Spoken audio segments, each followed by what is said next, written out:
سوچ نہیں تھی کہ میں لاء میں جاؤں گا اور پھر یہ کہ میں نے ٹیچر بننا ہے یا میں نے وکیل بننا ہے یا کیا بننا ہے، تو اس طرح کی کوئی سوچ نہیں تھی۔ جیسا آپ اس علاقے کو بڑا بخوبی جانتے ہیں کہ یہاں انگلینڈ جانے کا ٹرینڈ ہے کافی ہے، تو میرے پاس بھی اس وقت یو کے کی نیشنلٹی ہے، میں برٹش بھی ہوں، ماشاء ڈیول نیشنلٹی، تو میرے پاس وہ آپشن شروع سے اویلیبل تھی، لیکن میرے والد صاحب چاہتے تھے کہ میں یہاں تعلیم حاصل کروں۔ ٹھیک، تو میں سمجھتا ہوں کہ آج میں اگر اس فیلڈ میں ہوں تو اس میں سارا کردار والد صاحب کا ہی ہے۔ میرے اوپر ہوتا تو شاید جس طرح نادانی کی عمر میں بندہ کوئی ڈیسیژن نہیں لے سکتا، تو شاید میں بھی تعلیم ہی نہ حاصل کرتا یا میٹرک سے آگے نہ جا سکتا، لیکن میرے والد صاحب کی بڑی نظر تھی۔ ایک میری تربیت کے دوران بڑے سخت معاملات جو ہے وہ بھی آئے، چانسز تھے کہ میں کہیں تعلیم ہی نہ چھوڑ دوں، لیکن ان کی نظر رہی شروع سے ہی اور اس کی وجہ سے میں اس طرف جا سکا۔ تو وہ اس میں تعلیم میں ایسا بھی تھا کہ پرائمری تعلیم میری گاؤں سے تھی اور میرا مقابلہ ہی کسی کے ساتھ نہیں تھا، تو میں یعنی کہ پہلی پوزیشن ہوتی تھی میری ہمیشہ۔ لڑکیاں اور لڑکوں کا مکس اسکول تھا، تو میرے علاوہ میری کلاس میں لڑکا اور کوئی نہیں تھا۔ شروع میں تیسری کلاس تک لڑکے رہے، لیکن پانچویں میں کوئی لڑکا نہیں تھا، تو میں اچھے نمبر لے کے جو ہے وہ میں نے چکسواری داخلہ لیا سرکاری اسکول میں۔ تو وہاں پہلا سال میں نے اسٹرگل کی کہ ایک نئے ماحول میں گیا، ٹھیک ہے، لیکن 7ویں اور 8ویں میں میری وہاں بھی پوزیشن آئی۔ ماشاء اللہ، تو 8ویں میں میری چکسواری میں اوور آل جو سارے اسکولز ہیں ان کی پوزیشنیں تھیں، تو ان میں بھی میری پوزیشن بھی تھی۔ تو 8ویں کے بعد میں نے 9ویں میں جب ایڈمیشن لینا تھا تو سرکاری اسکول میں ایڈمیشن لینا پریفر کیا۔ تو بشیر پرواز صاحب جانی پہچانی شخصیت ہیں، ان کو جب پتہ چلا کہ میں پوزیشن ہولڈر ہوں تو وہ کہنے لگے کہ اس کو آرٹس میں نہیں سائنس میں بھیجیں۔ ٹھیک ہے، تو سائنس جو ہے اس ٹائم ہماری ایک ہوا تھی، بڑی مشکل چیز سمجھی جاتی تھی، اور میں یعنی کہ سائنس نہیں رکھنا چاہتا تھا، تو میں نے ریزسٹ کیا کہ میں سائنس نہیں رکھوں گا، لیکن بشیر پرواز صاحب اور میرے والد صاحب دونوں کی خواہش پہ میں نے میٹرک میں سائنس رکھی، اور میٹرک میں پھر مجھے سائنس کی وجہ سے بھی اسٹرگل کرنی پڑی زیادہ اور وہ ایک ایسا دور تھا جو انتہائی لا علمی کا دور تھا، اور اس ٹائم ہم پڑھنے کی بجائے کھیلنا پریفر کرتے تھے۔ ٹھیک ہے، تو بعض وہ حاضری لگوا کے ہم گراؤنڈ میں چلے جاتے تھے اور سارا دن کرکٹ کھیلنے میں گزارتے تھے۔ تو میرے کیریئر میں میٹرک وہ ٹائم ہے جس میں میرے یعنی کہ یہ سمجھیں کہ تعلیم پہ توجہ کی بجائے کھیل کود پہ زیادہ توجہ تھی۔ ٹھیک ہے، تو میٹرک میں نے بہت زیادہ ہائی رینک میں پاس نہیں کیا، میرے 52% نمبر تھے میرے، لیکن سائنس میں میں نے اوکھا سوکھا پاس کر ہی لیا۔ لیکن اس کا زندگی میں مجھے بڑا فائدہ ہوا کہ میٹرک میں اگر آپ آرٹس چوز کرتے ہیں تو اس کا اسکوپ کچھ اور ہے، اور اگر سائنس میں آپ جاتے ہیں تو آپ کے لیے فیلڈز زیادہ جو ہے اویلیبل ہوتی ہیں۔ تو اس کے بعد جو ہے وہ آپ سمجھیں کہ والد صاحب نے ہی مجھے بعد میں سجیسٹ کیا کہ آپ ہمارا جو اپنا ادارہ مدرسہ اس میں ایڈمیشن لیں۔ پھر وہاں جب میں ایف اے میں تھا تو چونکہ مدرسے کی تعلیم 7 سال کی ہوتی ہے، دورہ حدیث ایک یعنی کہ آپ 7 میٹرک ایف اے بی اے وہ کرتے ہیں اور 7 پھر جو ہے وہ آپ دورہ حدیث کرتے ہیں، تو دورہ حدیث ایم اے کے ایکول سمجھا جاتا ہے۔ تو جب میں ایف اے میں تھا تو والد صاحب کو انٹرنیشنل اسلامک یونیورسٹی کے ایک پاس آؤٹ اسٹوڈنٹ ملے جو کہ شریعہ لا میں ہی پاس آؤٹ تھے، تو ان کو دیکھ کے ان سے باتیں کر کے والد صاحب امپریس ہوئے کہ اچھے پڑھے لکھے شخص ہیں، تو انہی کی وجہ سے والد صاحب نے مجھے کہا کہ آپ انٹرنیشنل اسلامک یونیورسٹی اسلام آباد میں ایڈمیشن لیں۔ تو جب میرے ایف اے میں نے مکمل کیا تو مدرسے میں تعلیم پہ بہت زیادہ جو ہے وہ طلبہ پہ بڑی توجہ دی جاتی ہے کہ وہ محنت کریں، تو ٹائمنگ یعنی کہ روز جو ہم پڑھتے ہیں اگلے دن ہم نے ٹیچرز کو سنانا ہوتا تھا مدرسے میں، تو رات 11 بجے جو ہے جا کے عموماً چھٹی ہوتی تھی، یعنی کہ دن کو کلاسز ہوتی تھیں، ٹھیک ہے، زور کی نماز کے بعد ریسٹ ٹائم ہوتا تھا، عصر کے بعد کھیلنے کا ٹائم، اور مغرب سے عشاء اور عشاء سے لے کے پھر رات 11 بجے تک مدرسے میں جو ہے وہ ہمیں سلیبس تیار کرنا ہوتا تھا۔ اور ایف اے میں نے 1 سال میں کیا، یعنی کہ 2 سال کا ہوتا ہے، لیکن مدرسے کے سسٹم میں وہ 1 سال کا تھا، لیکن الحمدللہ ایف اے میں میرے 80% نمبر آئے اور بورڈ کی پہلی 20 پوزیشن میں میری پوزیشن بھی تھی۔ تو اس کے بعد اسلامک یونیورسٹی میں ایڈمیشن چونکہ مشورہ ملا تو میں نے وہاں لے لیا۔ یعنی کہ اگر آپ یہ سوال تھوڑا جواب لمبا ہو گیا، اگر میں اس کا یہ کہوں کہ یہ میری پریفرنس نہیں تھی، ٹھیک ہو گیا، میٹرک میں مجھے سائنس رکھوانے میں بشیر پرواز صاحب کا کردار ہے جو کہ میں ان کا شکر گزار ہوں، مجھے اب بھی فائدہ دے رہا ہے۔ اور اسلامک یونیورسٹی میں جانا جو ہے وہ والد صاحب کا مشورہ تھا۔ ماشاء اللہ آپ نے لا کی ڈگری حاصل کر لی، اس کے بعد آپ وکالت میں جا سکتے تھے، سیاست میں بھی جا سکتے تھے آپ، ماشاء اللہ اسٹرانگ فیملی سے آپ کا تعلق، بالکل، تو ٹیچر بننا ہی آپ نے پسند کیا۔ اچھا، یہ میرے طلباء اکثر مجھ سے سوال پوچھتے ہیں کہ آپ نے ٹیچنگ فیلڈ چوز کیوں کی ہے. ابھی اللہ اس بات سے اللہ بہتر جانتا ہے کہ بچپن سے لے کے ایون شریعہ لاک کرنے تک کبھی یہ نہیں سوچا تھا کہ میں ٹیچنگ فیلڈ میں جاؤں گا. اور جہاں تک جس گاؤں کا میں نے تعارف کرایا بروٹیاں جہاں سے میرا تعلق ہے, وہاں پڑھنے کا رجحان مجھ سے پہلے اس لیول کا نہیں تھا کہ میٹرک تو شاید زیادہ لوگ تھے, لیکن مردوں میں 4 لوگ مجھ سے پہلے گاؤں کے ایسے تھے جن کا بی اے پاس تھا, یعنی کہ جنہوں نے 14ویں تک پڑھا ہوا تھا. 5واں میں تھا. اور یونیورسٹی میں اگر میں کہوں تو مردوں میں یونیورسٹی میں سب سے پہلے گیا. لڑکیوں میں بھی 3 لڑکیاں مجھ سے پہلے جو ہے وہ بی اے انہوں نے کیا ہوا تھا, اور یونیورسٹی ان میں سے مجھ سے پہلے کوئی نہیں گئی تھی. ابھی تعلیم کا رجحان ہے تو لگ یہی رہا تھا کہ میں بھی شاید یو کے چلا جاؤں شادی کر کے. نیشنلٹی تو پہلے سے اویلیبل تھی, لیکن جب ایل ایل بی میں نے پاس کیا تو ریلیونٹ فیلڈ میرے پاس تھی کہ ایل ایل بی کی ڈگری ہے, میں نے پریکٹس کرنی ہے, وکالت کرنی ہے, اور میں نے شروع بھی کر دی. میرے پاس اس وقت اسلام آباد ڈسٹرکٹ کورٹس کا لائسنس ہے اور پنجاب کا لائسنس ہے. میں پورے پنجاب میں بھی پریکٹس کر سکتا ہوں ایز اے وکیل, ابھی بھی پریکٹس کر سکتا ہوں. لیکن وکالت کے دوران ہی جب مجھے ٹیچنگ کا موقع ملا تو مجھے لگا کہ یہ فیلڈ شاید میرے لیے ہی بنی ہے. میں نے اپنے آپ کو اس فیلڈ میں فٹ محسوس کیا. اور پڑھنے کا مجھے ایک طرح سے والد صاحب کی مہربانی کے ایک شوق بچپن سے پیدا ہو گیا تھا پڑھنے کا. تو جب میں نے پڑھانا شروع کیا تو مجھے لگا کہ جو میں نے پڑھا ہوا ہے اس کو میں پڑھا کے زیادہ اچھا ڈلیور کر سکتا ہوں بجائے وکیل بننے کے. اور پھر وکالت کے حوالے سے جو ہے وہ لوگ جانتے ہیں کہ طرح طرح کی باتیں ہوتی ہیں جی, کہ یہ اس شعبے میں کرپشن ہے یا وکیل کو جھوٹ بولنا پڑتا ہے, اور یہ باتیں بھی اپنی جگہ کہیں نہ کہیں ایگزسٹ کرتی ہیں, صحیح ہیں.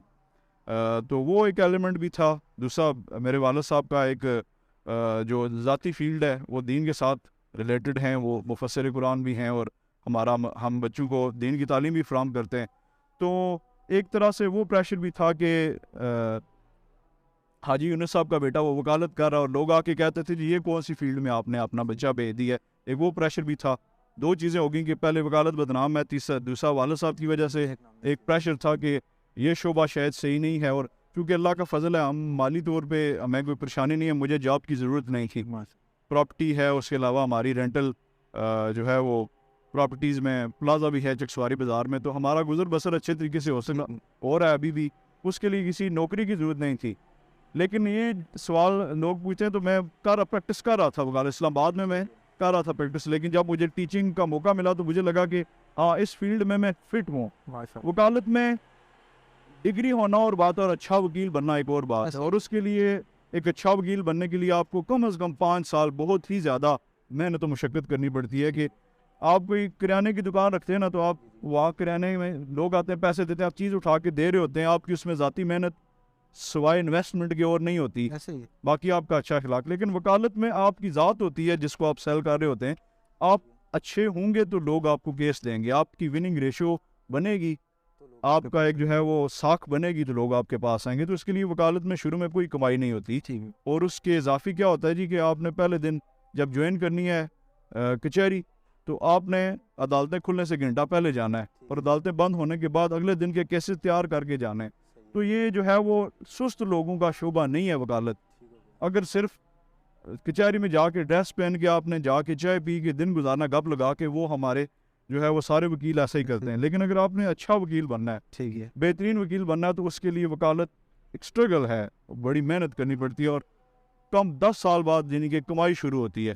اور پھر اچھا وکیل اگر آپ کہیں نا, تو اس وقت بھی میرپور کچہری میں جو لوگ ہیں وہ 40 سال سے تو کم از کم سارے ہی اوپر ہیں جو اچھے وکیل سمجھے جاتے ہیں.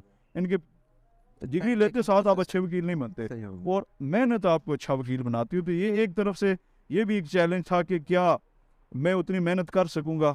پھر ایک ڈریس کوڈ بھی ہے کہ آپ نے ٹائی پہن کے جانا, آپ نے جو ہے نا کوٹ پہن کے جانا ہے. اور پھر گرمیاں ہیں, جون کا مہینہ ہے, تب بھی آپ نے وہی ڈریسنگ کرنی ہے, سردیوں میں بھی وہی کرنی ہے. تو سردیوں میں تو موسم کے حساب سے ٹھیک ہے, لیکن گرمیوں میں اگر آپ کوٹ پہن کے جا رہے ہوتے ہیں تو ایک مشکل ہوتی ہے کہ آپ کو گرمی بھی لگ رہی ہوتی ہے, پروفائلیں بھی آپ اٹھا رہے ہوتے ہیں, اور پہلے سال سٹرگل کے ہیں. تو یہ ایک ریزن یہ بھی تھا کہ مجھے شاید یہ لگا کہ میں اتنی محنت نہیں کر سکوں گا, میں شعبے میں اتنا کامیاب نہیں ہو سکوں گا, کیونکہ میرے پیچھے وہ فورس نہیں تھی کہ میں نے کامیاب ہونا ہے, پیسے کمانے ہیں, وہ پہلے سے موجود تھے. تو وہ ریزن تھا کہ میں جو ہے وہ آگے ٹیچنگ میں آ گیا. تعلیم کا وہ سلیکشن آپ کے والد صاحب نے کی, پھر آگے آپ نے اپنے کریئر کا آپ کی چوائس آپ نے خود کی. آپ یہ بتائیں کہ اگر آپ پروفیسر نہ ہوتے تو پھر کیا ہوتے اکارڈنگ ٹو یور انٹرسٹ؟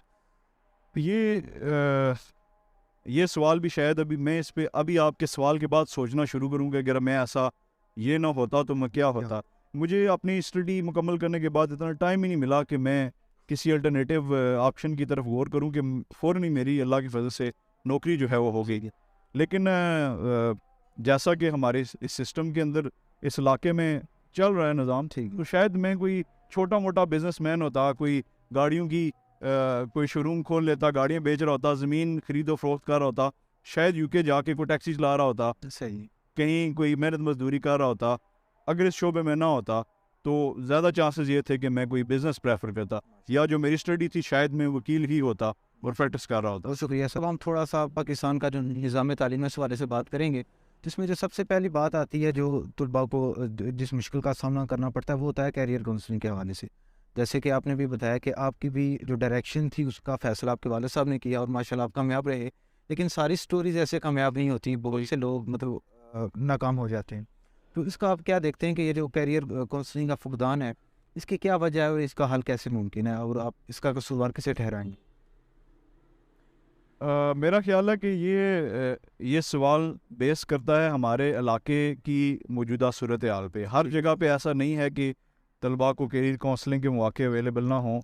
تو ہمارے ہاں یہ فیکٹ ہے کہ ہمارے بچے ان کی کیریئر کاؤنسلنگ نہیں کی جاتی, اور چونکہ ماں کی گود ابتدائی درسگاہ اور اس کے بعد اسکول کا لیول آتا ہے, تو ہمارے ہاں تعلیم ابھی اس میچور لیول پہ ہی نہیں پہنچ سکی جہاں پہ ہر چیز سسٹمیٹک ہو چکی ہو. تو ہمارے ہاں ہمارے والدین میکسیمم لوگوں میں ہمارے والدین ان پڑھ ہیں, یا جو ہے وہ انڈر میٹرک ہیں یا میٹرک ہیں, یا میکسیمم بی اے تک پڑھے ہوئے ہیں. تو بیسیکلی ہمارے جو ابتدائی معلم ہیں ہمارے والدین وہ خود آگاہ نہیں ہیں کہ تعلیم کہاں تک پہنچ چکی ہے اور مستقبل کے چیلنجز کیا ہیں اور کون سی ایسی فیلڈز ہیں جن میں ہمارے بچے جا کے جو ہے وہ بہتر ہو سکیں گے. ہمارے علاقے میں بھیڑ چال ہے کہ اگر جو ہے وہ انجینئرنگ کا رجحان ہے تو سارے بچے انجینئر بن رہے ہیں, اگر جو ہے وہ میڈیکل کا رجحان ہے تو سارے والدین کی خواہش ہے کہ ہمارے بچے ڈاکٹر بن جائیں. اگر وکالت کا ایک شعبہ اس کی طرف رجحان جو ہے لوگوں کا شروع ہوا تو سارے لوگ کوشش کریں گے کہ جو ہے وہ ان کے بچے وکیل ہی بنیں. تو میرا خیال ہے کہ اس میں قصوروار ہمارا پورا معاشرہ ہے. یہ سسٹم تبدیل ہوگا جب ہم سب جو ہے وہ تعلیم یافتہ ہوں گے, تو یہ فوراً ہونا ممکن نہیں ہے. اس کے لیے یہ سمجھیں کہ ہماری آج کی نسل اگر پڑھ جائے تو آنے والے بچے جو ہے ان کا مستقبل روشن ہوگا کہ ان کے والدین پڑھے لکھے ہوں گے تو وہ ان کو بہتر گائیڈ کر سکیں گے. اس کے علاوہ اس میں ریاستی اداروں کا کردار بھی آتا ہے اور تعلیمی اداروں کا کردار بھی آتا ہے. لیکن ایک بچے کی اپروچ کہاں تک ہوتی ہے کہ بچہ جو ہے وہ ابتدا میں اپنے والدین سے سیکھتا ہے, پھر اپنے اسکول میں جاتا ہے, اور اسکول میں جاتا ہے تو اس کے اساتذہ اس کو سکھاتے ہیں, اور اس کے بعد یونیورسٹی لیول پہ. تو عموماً ہمارا جو میجورٹی ہے 100 بچوں میں سے 80 بچے تو میٹرک سے آگے جاتے ہی نہیں, 20 بچے میٹرک کے آگے جو ہے وہ تعلیم حاصل کرتے ہیں, باقی مختلف شعبوں میں جو ہے وہ اپنا روزگار کی تلاش میں نکل جاتے ہیں. تو ایک قومی سوچ کی تبدیل ہونے کی ضرورت ہے کہ ایک ریاست اس پہ فوکس کرے کہ ہم نے اگلے 10 سال کے اندر تعلیم کو کس طرف لے کے جانا ہے. اس حساب سے اویئرنیس کی مہم میڈیا کے ذریعے چلائی جائے, اور پھر نہ صرف اسکولوں میں کالجوں میں بلکہ دیہاتوں میں بھی اویئرنیس کے لیے اشتہاری مہم چلائی جائے, میڈیا کے ذریعے بھی اس پہ فوکس کیا جائے, اور پھر آگاہی کے لیے کچھ لوگ جو ہے اپوائنٹ کیے جائیں جو لوگوں کو بلا کے مختلف میٹنگز کے دوران آگاہ کریں کہ آپ اپنے بچوں کو پڑھائیں, اور اس کے بعد پھر ان کو فیلڈز بتائی جائیں. میں سمجھتا ہوں کہ اگر یہ ایک انتہائی اہم سوال آپ نے کیا, اور یہ سوال اگر ہمارے پاس اس کا جواب ہو تو ہم اپنے ملک کی تقدیر چینج کر سکتے ہیں. ہمارے ہاں ٹیلنٹ کی کوئی کمی نہیں ہے, لیکن ہمارے ہاں سسٹم کی ناکامی کہہ لیں کہ گائیڈ لائن اویلیبل نہیں ہے. تو یہ اگر ذاتی طور پہ اگر دیکھا جائے تو اس کے لیے کوئی این جی اوز یا آپ جیسے لوگ بھی کوشش کر کے اویئرنیس پھیلا سکتے ہیں, لیکن مینلی یہ ریاست کا رول ہے. اور دنیا میں وہ قومیں جو اس وقت تعلیم کے لحاظ سے بلند مقام پہ ہیں ان کا سسٹم ڈیولپڈ سسٹم ہے, اور وہ بچے کے ایون پیدا ہونے سے بھی پہلے اسے پلان کرنا شروع کرتے ہیں کہ ہمارے بچے نے بڑا ہو کے کیا بننا ہے.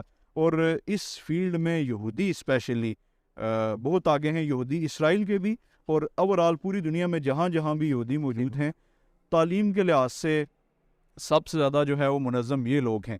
ایون ہماری مذہبی دشمنیاں یہودیوں سے ہم انہیں پسند نہیں کرتے، ٹھیک ہے، لیکن میں بحیثیت معلم، میں چونکہ اس فیلڈ سے تعلق رکھتا ہوں، تو میں سمجھتا ہوں کہ جو کام یہودی اس حوالے سے کر رہے ہیں ہمیں ایسی اپروچ کی ضرورت ہے. اور اگر آپ پڑھیں اور گزشتہ جو ہے وہ ماضی کی ہسٹری نکال کے دیکھیں تو موجودہ نظام کے بانی بھی یہودی ہیں.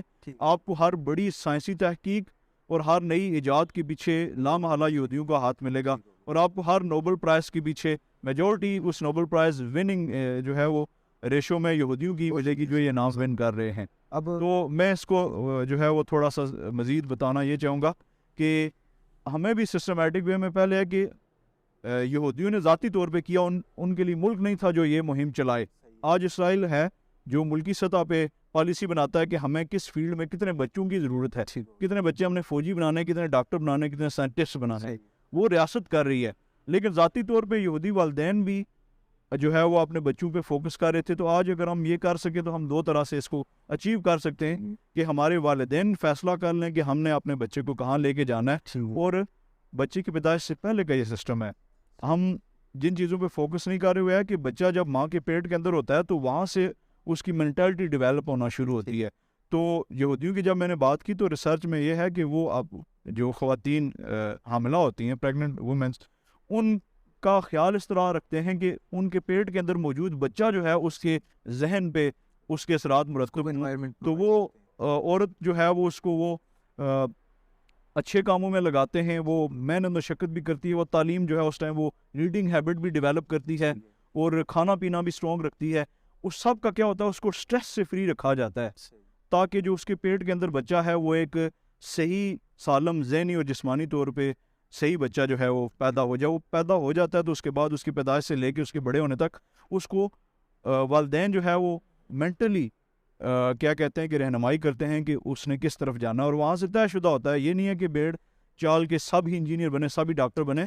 ان کا ایک سسٹم ہے کہ ہم نے اتنے % بچے جو ہے اس فیلڈ میں لے کے جانے. تو پیدا ہونے کے بعد سے وہ بچے کی تربیت اس انداز میں کرتے ہیں کہ وہ اس کو جو بنانا چاہتے ہیں بچہ خود شوق سے وہ بننے کی کوشش کرتا ہے. اور پھر ہمارے ہاں جو بیریئر ہیں سسٹم میں، یہ میں کہتے ہوئے شاید جو لوگ سنے انہیں اچھا نہ لگے، لیکن من حیث المجموع ہم سارے ایک منافقانہ معاشرے میں رہ رہے ہیں کہ ہم چھپ کے بہت سے کام کرتے ہیں اور سامنے انہی کاموں پہ تنقید کرتے ہیں. انٹرنیشنلی اگر دیکھیں تو یورپین سوسائٹیز میں مذہب کو سائڈ پہ رکھ کے وہ بچوں کی تربیت کرتے ہیں، اور اس بیس پہ شروع میں ان کے اوپر کچھ پابندیاں جو ہیں عائد نہیں کی جاتی، ان پہ بلا وجہ تنقید نہیں کی جاتی، اور ان کو شروع میں ایسا ماحول مہیا کیا جاتا ہے کہ بچے کا رجحان کلیئر ہو کے سامنے آ جائے. یہ ذہن میں رکھیں کہ ہر بچہ پڑھنے والا نہیں ہوتا، ہر بچہ ڈاکٹر بننے کی صلاحیت نہیں رکھتا، ہر بچہ انجینئر نہیں بن سکتا، ہر بچہ وکیل نہیں بن سکتا.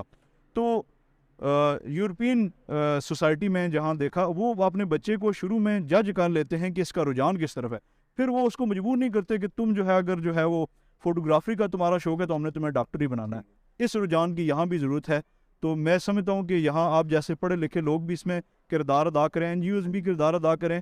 آپ پڑھے لکھے لوگوں کو انوالو کریں کہ وہ اویئرنیس گلی گلی محلہ محلہ پہنچائیں، اور پھر اس کاوش کو ریاست کے لیول پہ لے کے جائیں.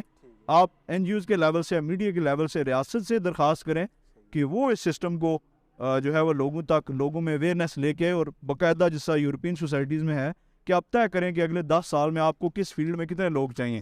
اس حساب سے آپ جو ہے وہ شعبوں کو تقسیم کریں تاکہ بچہ جب پڑھ کے جائے تو اس کے پاس نوکری کے پہلے سے مواقع موجود ہوں اور ملک کی تعمیر و ترقی میں وہ کردار ادا کر سکے.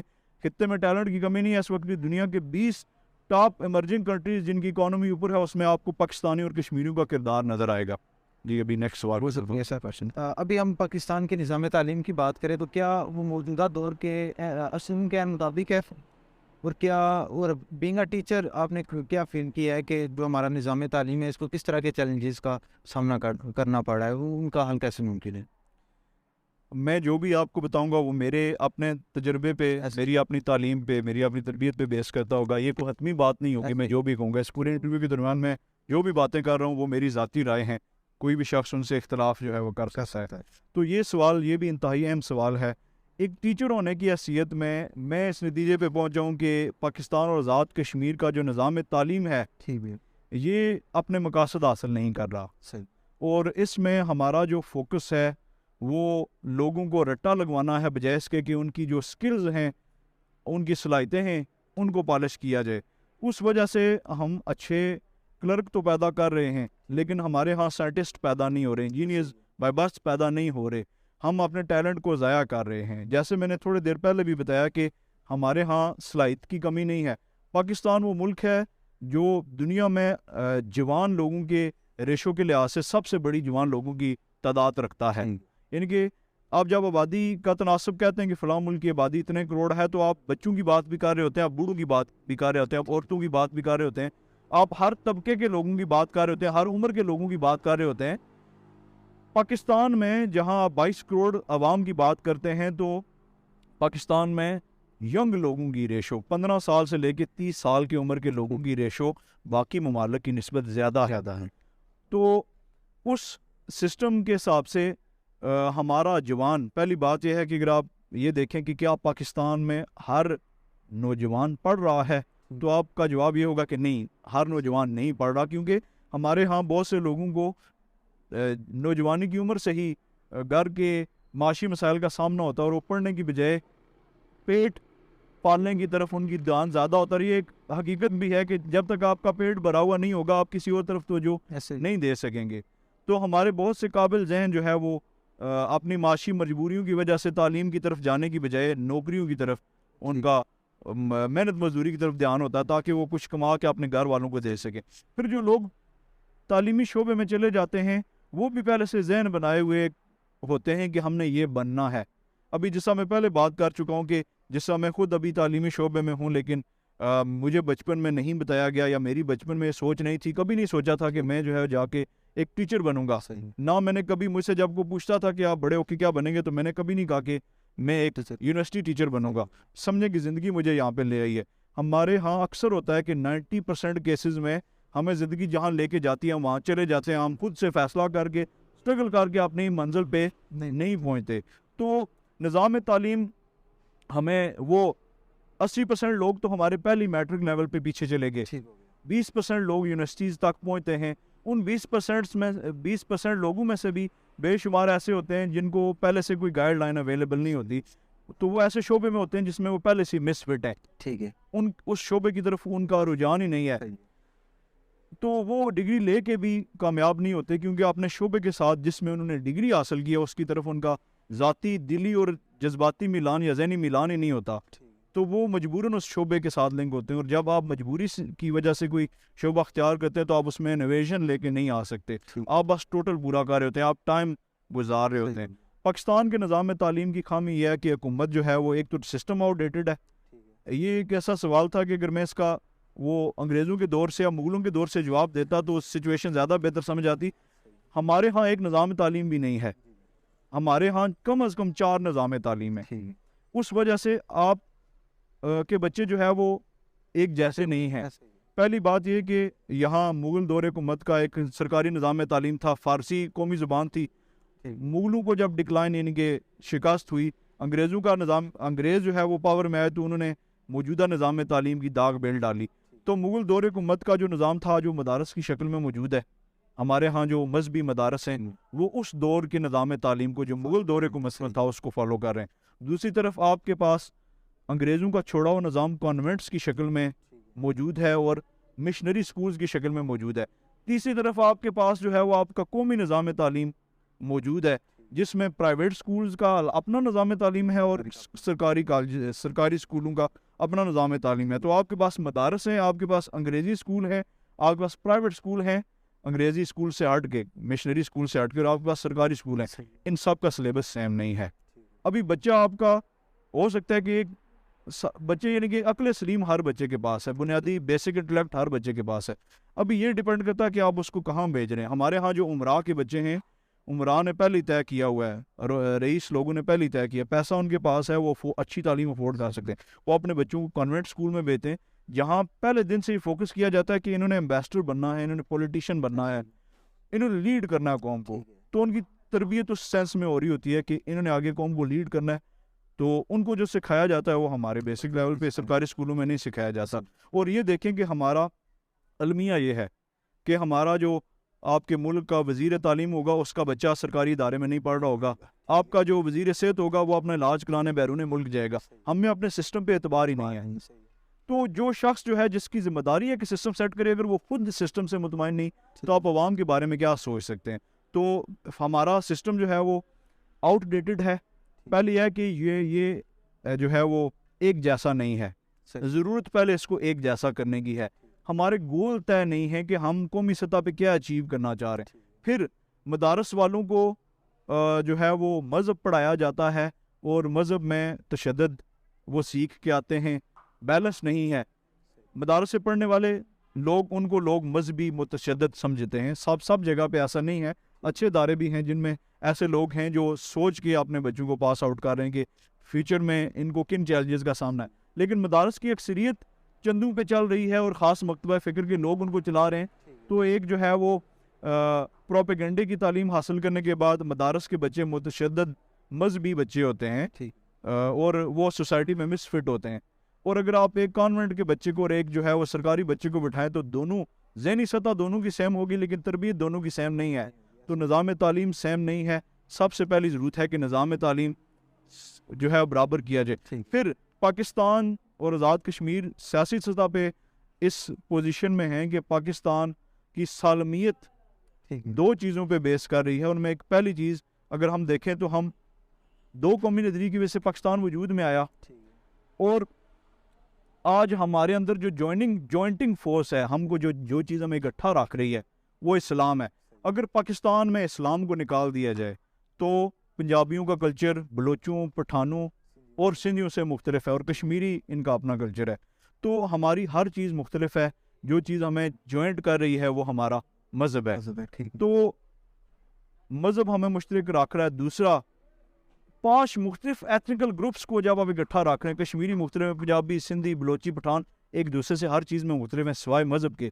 تو پھر ان کو اکٹھا رکھنے کے لیے ایک دوسری چیز جو ہمارے اندر ہے وہ خوف ہے، ہندوستان کا خوف.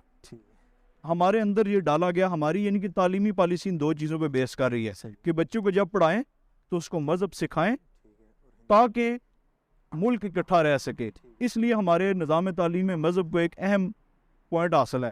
دوسرا جو ہے ہمیں شروع دن سے بتایا جاتا ہے کہ ہندو مکار ہیں وہ ہمارے دشمن ہیں.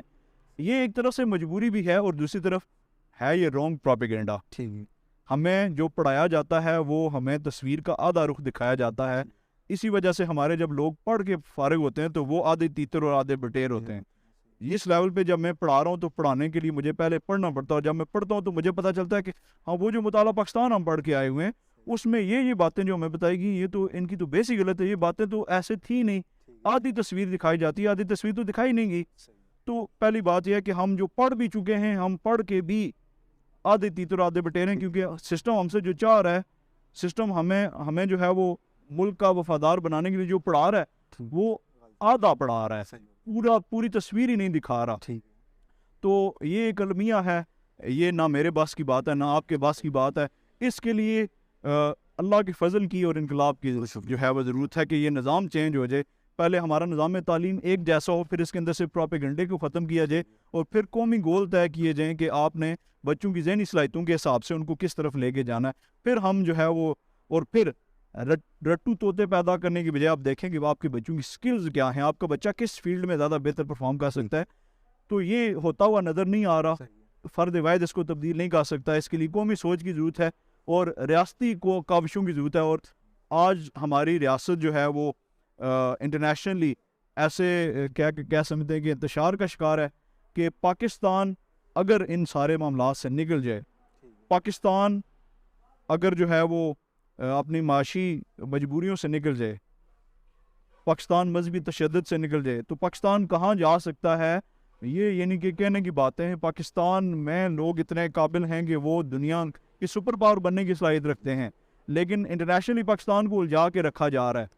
شروع دن سے ہی الجھا کے رکھا جا رہا ہے اور ہم اپنے فیصلے خود نہیں کر رہے. ہمارے فیصلے کہیں اور سے ہو کے آتے ہیں. کبھی ہم روس کی طرف دیکھ رہے ہوتے ہیں، کبھی ہم امریکہ کی طرف دیکھ رہے ہوتے ہیں، کبھی ہم چائنا کی طرف دیکھ رہے ہوتے ہیں اور وہی ہماری پالیسیاں طے کرتے ہیں.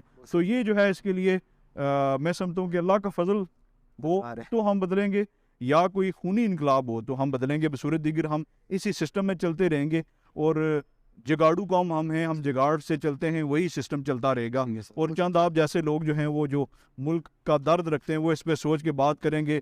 2-4 منٹ جو ہے اس پہ کیا کہتے ہیں کہ دل دکھے گا، باتیں ہوں گی اور پھر ہم اس سسٹم کو بھول جائیں گے. بہت شکریہ. موجودہ دور میں سکلز کی کافی بات کی جا رہی ہے اور ایک بڑا ٹرینڈنگ ٹاپک رہا ہے کہ سکلز ورسز ایجوکیشن. آپ اسے کیسے دیکھتے ہیں کہ سکل زیادہ اس دور میں ضروری ہے، ایجوکیشن ضروری ہے، یا دونوں کو ایک ساتھ لے کے چلنا ہے؟ یہ بہت اچھا سوال ہے، لیکن یہ ذہن میں رکھیں کہ پیسہ طاقت ہے اور ایک ایسی حقیقت ہے جس سے نظر نہیں موڑا جا سکتا. اور کہتے ہیں کہ ایجوکیشن از پاور، تو ایجوکیشن ہمارے ہاں اتنی بڑی پاور نہیں ہے جتنا پیسہ پاور ہے. صحیح. دنیا پیسے کو مانتی ہے. آپ کی بیسک نیسیسٹیز ہیں روٹی کپڑا مکان. ٹھیک ہے. آپ کا پیٹ بھرا ہو، آپ کو کھانے کے لیے لباس، آپ کو جو ہے کھانے کے لیے خوراک مہیا ہو، آپ کو رہنے کے لیے گھر مہیا ہو، یعنی کہ روٹی کپڑا مکان جب آپ کو اویلیبل ہوں گے، اس کے بعد والا لیول ہے کہ آپ اچیومنٹس کی طرف جائیں گے. تو اسکل آپ کو جو ہے یہ چیزیں پرووائڈ کرتی پیسے کما کے دیتا ہے. آپ کے پاس جب فن ہوتا ہے تو آپ پیسہ کماتے ہیں. صرف تعلیم آپ کو کچھ بھی نہیں دیتی سوائے اویئرنیس کے، یا آپ کہیں کہ تعلیم آپ کو اچھا انسان بناتی ہے، لیکن تعلیم آپ کو فوراً کامیاب انسان نہیں بناتی. کامیاب انسان بننے کے لیے آپ کو تعلیم کے علاوہ کوئی فن بھی آنا چاہیے. تو تعلیم تو ہر فن کے ساتھ ریلیٹڈ ہے. تعلیم سے مراد جو ہے وہ صرف ایم اے ایجوکیشن نہیں ہے، بی ایڈ یا ایم ایڈ نہیں ہے. ہر شعبہ، ہر سکل، اس کے پیچھے بیسکلی ایجوکیشن یا تعلیم کار فرما ہے. ہر شعبے کی اپنی تعلیم ہے. تو اللہ تعالیٰ نے بھی ہمیں شعبوں اور قبیلوں میں پیدا کیا ہے. اللہ تعالیٰ یہ تو کہتا ہے کہ تم میں سے بہترین وہ ہے جو سب سے زیادہ متقی ہے، لیکن اللہ تعالیٰ ہی کہتا ہے وَجَعَلْنَاكُمْ شُعُوبًا وَقَبَائِلَ، کہ ہم نے تمہیں شعبوں اور قبیلوں میں پیدا کیا. تو شعبے ہماری ضرورت ہیں، یعنی کہ شعبے جن سے سکلز جو ہے وہ جڑے ہوئے ہیں، یہ ہماری بیسک نیسیسٹی ہیں. اور اللہ نے شروع دن سے جو ہے وہ ایسا ہی پیدا کیا. پہلی بات یہ ہے کہ سارے انسان برابر نہیں ہیں، نہ ہو سکتے. اگر سارے ہی برابر ہو جائیں ہر لحاظ سے تو پھر آپ کو کام کرنے والا کوئی نہیں ملے گا. اللہ نے لوگوں کو برابر اس لیے نہیں رکھا تاکہ لوگ اپنی ضرورتوں کی وجہ سے مختلف شعبوں میں جائیں اور اس وجہ سے دوسرے لوگوں کا نظام چل سکے. آپ کے پاس تعلیم ہے تو آپ لوگوں کو ایجوکیٹ کریں، اور پھر وہ جن بچوں کو آپ ایجوکیٹ کر رہے ہیں ان کے والدین، ان میں سے کوئی کسان ہوگا جو آپ کے کھانے کا بندوبست کر رہا ہے، وہ موچی ہوگا جو آپ کو جوتے بنا کے دے رہا ہے، کوئی نائی ہوگا جو آپ کی شکل صورت درست کر رہا ہوگا. تو شعبوں کی ضرورت ہے، اور شعبوں کے اندر جو ہے وہ تعلیم کی ضرورت ہے. یعنی کہ اگر آپ شعبے کے ماہر ہیں تو شعبے کی صحیح تعلیم آپ کے پاس ہوگی تو ضرورت ہے. مکینک، اگر ہم بات کریں موٹر مکینک، یہ بھی ایک بڑا عالمی ہے کہ ہم جس شعبے میں جائیں ہمیں جو ہے وہ فراڈ ہی ملتا آگے سے. جو شعبے کا بندہ ریلیٹڈ بندہ بیٹھا ہوا ہے اس کی کوشش ہوگی کہ اس بندے سے زیادہ پیسے کیسے لیے جائیں. تو ہمارے ہاں جو ہے وہ سکلز کی علیحدہ سے ایجوکیشن نہیں دی جاتی، اور اس کے لیے آپ یہ سمجھیں کہ جو لوگ آلریڈی موجود ہیں وہ اپنے کیا کہتے ہیں تجربے سے ہمیں سکھا رہے ہوتے ہیں، ان کے پاس علیحدہ سے کوئی ڈگری نہیں ہوتی. ایسے یہ میں بات کر رہا ہوں اپنے خطے کی. اگر اس کو ہم دیکھیں یورپین کنٹری کی بات میں کروں یا آپ امریکہ کی بات کریں، تو وہاں پہ اگر کوئی نائی بیٹھا ہوا ہے تو اس کے پاس بھی کوئی نہ کوئی ڈگری، کوئی ڈپلومہ ہوگا کہ اس نے بال کاٹنا کہیں سے سیکھا ہے، کسی ادارے سے سیکھا ہے. کوئی میکینک بیٹھا ہوا ہے تو وہ جو ہے وہ کہیں سے سیکھ کے آیا کسی ادارے سے، اور اس کے پاس اس کی ڈگری بھی ہے. ہمارے ہاں وہ سسٹم نہیں ہے. ابھی میں تعلیم کو اور کیا کہتے ہیں کہ اسکل کو علیحدہ کر کے نہیں سمجھتا. میں سمجھتا ہوں کہ اسکل اور ایجوکیشن ایک دوسرے سے جڑے ہوئے ہیں، اور یعنی کہ اسکل کی ایجوکیشن کی طرف ہمیں جانا چاہیے. باقی یہ بات کہ پیسہ حقیقت ہے، ہمارا فوکس آج وہی ہے کہ پیسہ کیسے کمایا جائے. تو وہاں وہ جو پہلا سوال تھا کہ ہمیں قومی سطح پہ سوچ کی ضرورت ہے کہ ہم ہر شعبے کے لحاظ سے لوگ کیسے تیار کریں. پہلی بات کہ قوم میں جب تعلیم آئے گی اور ہر شعبے کی تعلیم آئے گی تو ہم ہر شعبے کے لیے اچھے لوگ پروڈیوس کر سکیں گے. اور انوویشن یا تعمیری سوچ تب آئے گی جب ہم اپنی بیسک ضرورتوں سے باہر جائیں گے. تو یہ بھی ایک مشکل ٹاسک ہے کہ ہم جو ہے وہ اس شعبے سے آگے نکل سکیں، کیونکہ جو بھوک ہے اور جو روٹی کی طلب ہے یہ سب سے بڑی حقیقت ہے، اور اس کے لیے شاید جو ہے ہمیں زیادہ اسکلفل ہونے کی ضرورت ہے، زیادہ ایجوکیٹڈ ہونے سے. جیسے آگے آپ نے بات بھی کی کہ جب آپ یونیورسٹی میں گئے تو آپ اپنے گاؤں کے پہلے شخص تھے. تو چکسواری کا آگے مستقبل آپ کیا دیکھتے ہیں چکسواری کے نوجوانوں کا تعلیم کے حوالے سے اور ان کے کریئر کے حوالے سے؟ چکسواری کی اگر تاریخ آپ دیکھیں تو 1947 سے پہلے یہاں ڈوگرا نظام حکومت تھا، اور ڈوگرا نظام حکومت میں ہمارے ہاں جو وہ قبائل تھے جن کی ڈوگرا خاندان کے ساتھ اچھے ریلیشن تھے وہ سرکاری عہدوں پہ تھے. یعنی کہ ڈوگرا خود راجپوت ہندو تھے، تو راجپوت خاندانوں کو فیسلٹیٹ کرتے تھے. اسی وجہ سے آپ کو یہاں کے خطۂ میرپور کے کچھ ایسے خاندان ملیں گے جو ڈوگرا دور حکومت میں بھی رائل فیملیز کنسیڈر ہوتے تھے کہ وہ ڈوگرا دور حکومت میں کسی نہ کسی عہدے پہ تھے. تو جو تو خاندانی طور پہ کسی بیٹر اچیومنٹ میں ڈوگرا دور میں نہیں تھے, وہ اس دور میں بھی کسان تھے. اس خطے کے لوگ بنیادی طور پہ کسان ہیں, اس کے علاوہ مال مویشی پالتے ہیں, ان سے نظام چلاتے ہیں, اور اس کے علاوہ جو ہے وہ شعبوں میں محنت مزدوری کرتے ہیں. تو 1947 سے پہلے ہمارے لوگوں کی گزر بسر میں اگر سرکاری عہدوں کی بات کریں تو ہمارے لوگ فوج میں تھے. وہ ڈوگرا فوج تھی یا وہ بعد میں برٹش آرمی تھی. 1947 سے پہلے ہمارے لوگ فوج میں تھے, کسان تھے, یا اس کے بعد مزدور تھے. اور یہ خطہ پھر بھی مقبوضہ کشمیر کے ان لوگوں سے بہتر تھا جنہیں ہاتھو کہا جاتا تھا, جو صرف محنت مزدوری کرتے تھے. ہمارے لوگوں کے پاس ماضی میں بھی زیادہ آپشنز اویلیبل تھی کہ زمین کے یہ مالک تھے, ہاتھو زمین کے مالک نہیں تھے جو 1947 سے پہلے تھے, جن کو بگار میں ڈوگراس پکڑ کے مفت کام کرواتے رہتے تھے. تو ابھی جو ہے خطے میں 1947 کے بعد جب ہماری اپنی حکومت قائم ہوئی تو لوگوں کا سرکاری شعبوں میں پہلے کہ صرف فوج تھی یا صرف جو ہے وہ مخصوص خاندان جاتے تھے, ابھی یہ اوپن اپرچونٹی ہے کہ جو جتنا قابل ہے وہ کہاں جا سکتا ہے. تو میرپور کے لوگوں کا ابتدائی طور پہ رجحان پڑھنے کی طرف نہیں رہا, کیونکہ درمیان میں منگلا ڈیم کے بعد یو کے کا رجحان آیا. یہ اس بات میں یہ سچائی ہے کہ 1947 سے پہلے بھی خطہ میرپور کے لوگ برطانیہ آباد تھے, اور یہ بعض دفعہ جب جو ہے وہ پاکستانی ہم پہ الزام لگاتے ہیں کہ آپ کو جو ہے وہ فیسلٹیٹ ذوالفقار علی بھٹو نے آ کے کیا اور منگلا ڈیم کے بعد آپ باہر گئے, آپ کی مالی حالات بہتر ہوئے ہیں, تو اس پہ تو میں بھی تنقید کرتا ہوں کہ ایسا نہیں. میرے دادا جو ہیں وہ 1947 سے پہلے یو کے جاتے تھے کیونکہ وہ برٹش آرمی میں تھے, تو یہاں کے لوگ پہلے بھی یو کے آباد تھے اور مالی طور پہ بہتر تھے باقی خطوں سے. لیکن واقعی منگلا ڈیم بننے کے بعد اور ورلڈ وار 2 کے بعد برطانیہ میں چونکہ افرادی قوت موجود نہیں تھی, کیونکہ فوجی مارے گئے تھے جنگ عظیم دوم میں, اس بیس پہ انہیں مزدوری کی ضرورت تھی, جو مزدوری کی کمی انہوں نے یہاں سے پوری کی اور ہمارے لوگ وہاں گئے.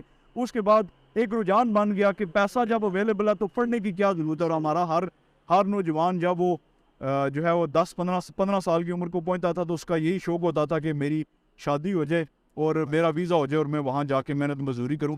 اللہ کے فضل سے پچھلے کچھ عرصے میں اس کو اللہ کا فضل کہوں گا کہ یہ رجحان جو ہے یہ کم ہو رہا ہے. وجہ کیا ہے کہ یو کے میں بھی ابھی ان کو مزدوروں کی ضرورت نہیں رہی, کیونکہ یورپی یونین کے ساتھ بھی ان کا ایک ریلیشن ہے اور وہ اپنے مزدوروں کی کمی اور بہت سے طریقوں سے بھی پوری کر رہے ہیں. تو ابھی وہاں ہمارے لوگوں کی کھپت نہیں ہے, اور پچھلے کچھ عرصے سے کیونکہ اس رجحان کی حوصلہ شکنی ہوئی ہے, اس وجہ سے ہمارے نوجوان پڑھنا شروع ہو گئے ہیں. اس پڑھنے کی وجہ سے آج میرپوری لوگ بھی کمپیٹ کر رہے ہیں. لیکن اگر میں بات کروں بمبر کو میں میرپور سے کمپیئر کروں, کولڈی کو میرپور سے کمپیئر کروں, یا راولا کوٹ, باغ, مظفر آباد یا نیلم کو کمپیئر کروں, تو ہم تعلیمی میدان میں ان سے آج بھی بہت پیچھے ہیں. اسی وجہ سے ہمارا جو نوجوان بھی پڑھ جاتا ہے, ایک خاص تعلیم حاصل کر لیتا ہے, اس کے لیے نوکری آسان ہو جاتی ہے اور وہ ایڈجسٹ ہو جاتا ہے. کیونکہ کسی بھی علاقے میں جب نوکریاں دی جاتی ہیں تو اس علاقے کے لوگوں کے لیے ہوتی ہیں. تو ہمارے ہاں کیا ہے کہ ہمارے علاقے کے لوگ پڑھے ہوئے نہیں تھے, تو وہ نوکریاں پھر بمبر کے لوگ لے جاتے تھے یا کسی دیگر علاقے کے لوگ لے جاتے تھے. آج ہمارے نوجوان نے پڑھنا شروع کر دیا کیونکہ یو کے جو ہے جانا آسان نہیں رہا, وہ جب مشکل ہو گیا نوجوانوں نے پڑھنا شروع کر دیا.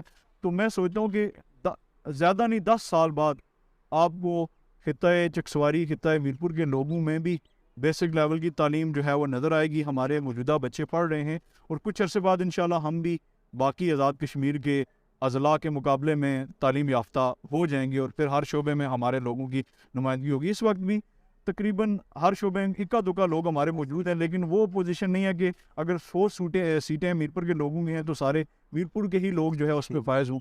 لیکن مجھے لگتا ہے کہ اگلے 10 سال یہ کمی پوری ہوگی تو ہم سسٹم کے مطابق اپنے آپ کو ایڈجسٹ کر جائیں گے. اور اچھی خبر یہ ہے کہ ہمارے بچے نئی نسل پڑھ رہی ہے, لیکن وہی بات کہ وہ انوویشن تو بعد میں آئے گی کہ جب ہم باقاعدہ سسٹمیٹک وے میں پڑھنا شروع کریں گے اور نظام تعلیم 4 کی بجائے ایک نظام پہ جو ہے وہ شروع ہوگا. آخر پہ ہمارے دیکھنے والوں کو بالخصوص امید ہے کہ طالب علم میں انشاءاللہ دیکھیں گے یا تعلیم سے وابستہ لوگ دیکھیں گے, تو میں کیا پیغام دینا؟